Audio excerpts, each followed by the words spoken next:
I'm presenting about Group B final presentation. And to remind you all, our topic is how to clean the ocean. And with this topic, our goal is to develop a underwater whistle with efficient disposal platform. And our main goal is to filter the trash out of water. So I think uh, this so for before proceeding to our main content, I would like to give you a brief review for our last presentation. So in last presentation, we come up with the basic structure of our design, and we suggest a specific method for garbage removal with filtration water. So before that, this is our general flow of the timetable, and now we are at the final stage, which final presentation in the week 16. So okay, this is the review part for our design. So we consist of three parts, which is floater, connector, and main body. And so we mimic the Berlin wheel, which has the structure like this, and how it works is by taking in a huge pile of water, and then it filter out the water and only contain the food as their food source. And so with these kind of features, we're planning to intake the trash, the plastic, and to filter the water out. The floater is the part that keep the structures floating, submerged in the sea, but not floating above it, and we can take it out when the trash is fully contained in the container. So as you can see from here, this is the general trash in the ocean, and is categorized into four parts, which is microplastic, mesoplastic, macroplastic, and megaplastic.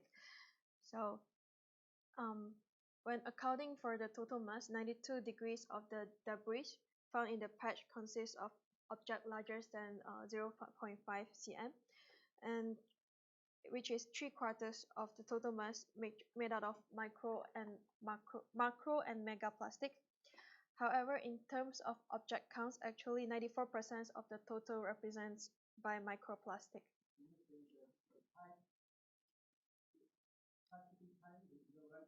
This one? Yeah. Yeah. Now here, so this is the particle types in the here with the color H and FPF. So H is hard plastic sheets of film. N is plastic lines, ropes, and fishing nets. P type is pre-production plastic, and F type is fragment mix of foam material. So in last presentation, actually we have the question about what is our target plastic that we're planning to take, and we actually target for H type, which is the darker part, the mesoplastic and macroplastic part, here and here also. So with this,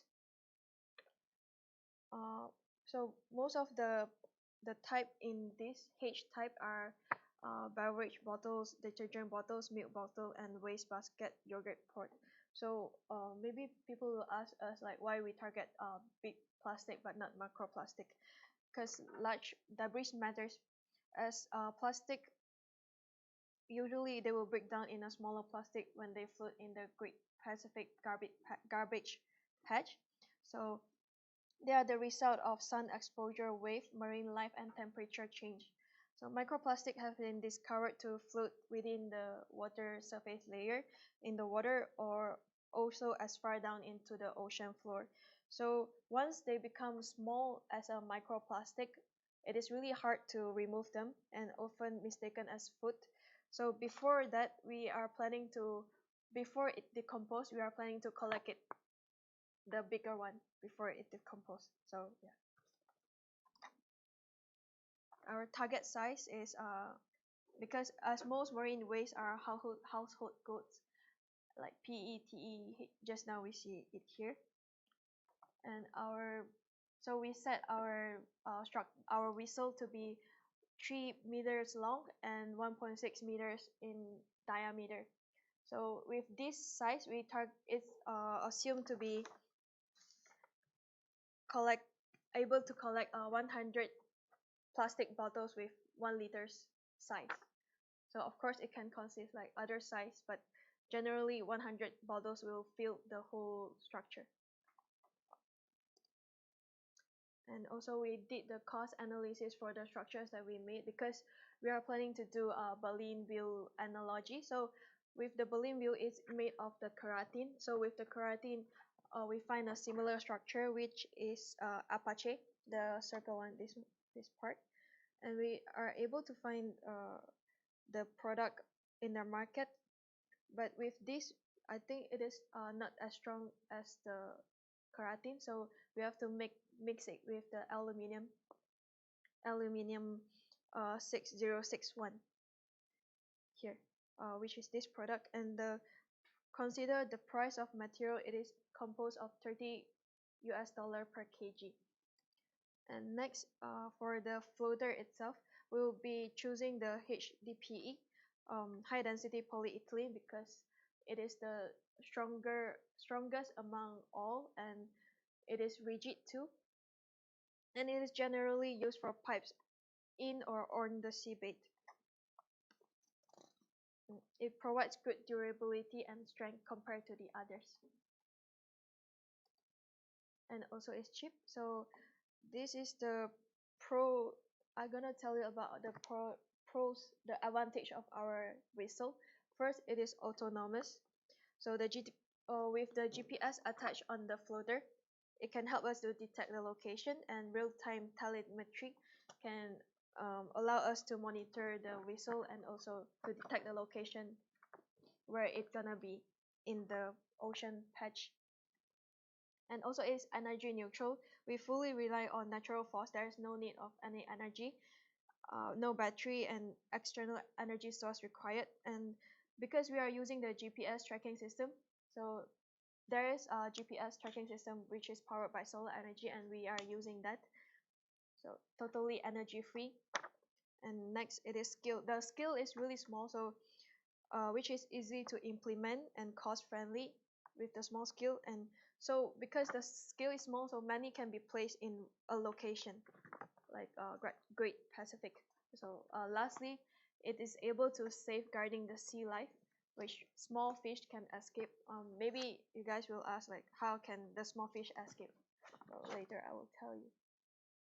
So our target size of product is 3 meters per 1.6 diameter, and this made of the baleen wheel kind of analogy is 0.25 meter. So because it is 25 cm, so as the baleen wheel itself, it is actually 30 cm, and so we reduce the size to 25, and it is still possible for the small fish like this to escape. And we assume the big fish which will enter here, which will enter this cylinder. If they are big enough, they can actually counterflow the whistle, and then swim out from our product. So this is the general product decomposition. First is floater. It's a mix of HDPE, as we mentioned just now, and it has a GPS tracking system attached. And we also have the chain that attach the floater to the main body, which generally used for the chain in the shipbuilding industry is stainless steel. And last is the main body, which is made of keratin and aluminum alloy, where we have found the cost analysis just now. Yeah, so compared to the ocean cleanup, so you can see from the size itself, it is like really different. And because ocean cleanup is the size of 600 meters long and 3 meters deep, it costs 35 million USD per year for the maintenance and those tracking energy. But our system is really small and energy free. So with this, the cost is around 500 US dollar and weight around 100 kg. So after all we have discussed, so with the size, collection, and fish can be escaped from the system, we are thinking about how can we go with the plastic that we collected, what we're gonna do with it. So it is our additional goal for that.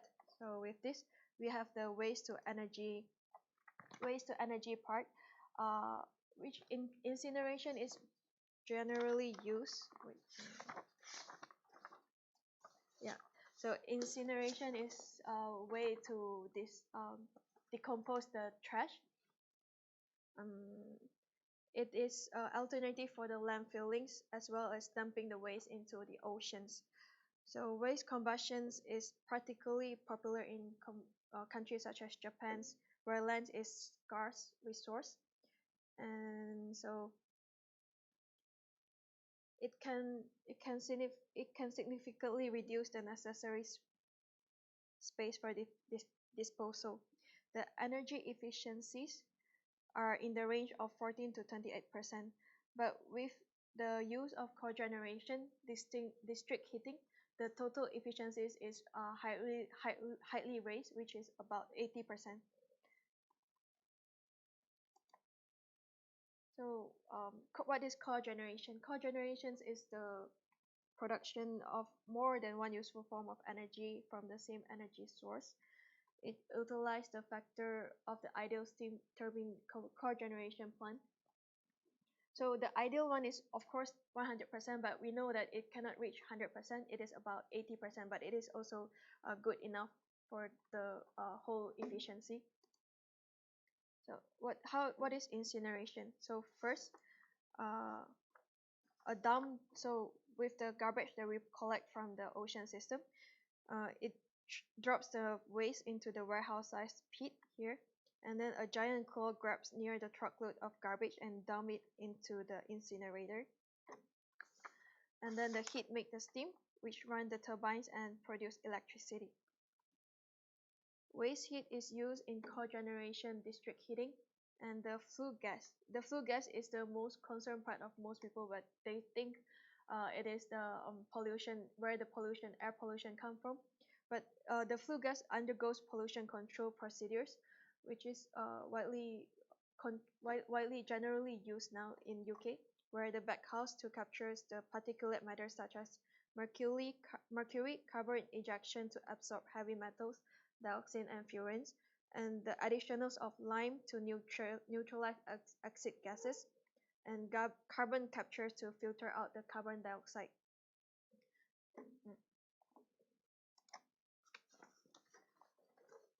So according to New York Times, the modern incinerations are so clean that many times more dioxin is now released from the home fireplace and backyard barbecues than from incineration. Yeah.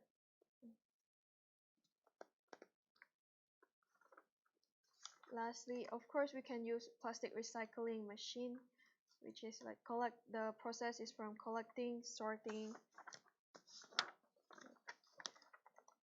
and building, straightening and cleaning, melting and extrusion, pelletizing. I'm not going into it because this is quite general. We are generally using this for our plastic recycling. And there's others ways to energy alternatives such as thermal technologies like gasification, thermal depolymerization, and pyrolysis, another type of gasification. Well, there's non-thermal technologies like anaerobic digestion, fermentation, and mechanical biological treatment. So yeah, that is the end of our presentation. Is there any question?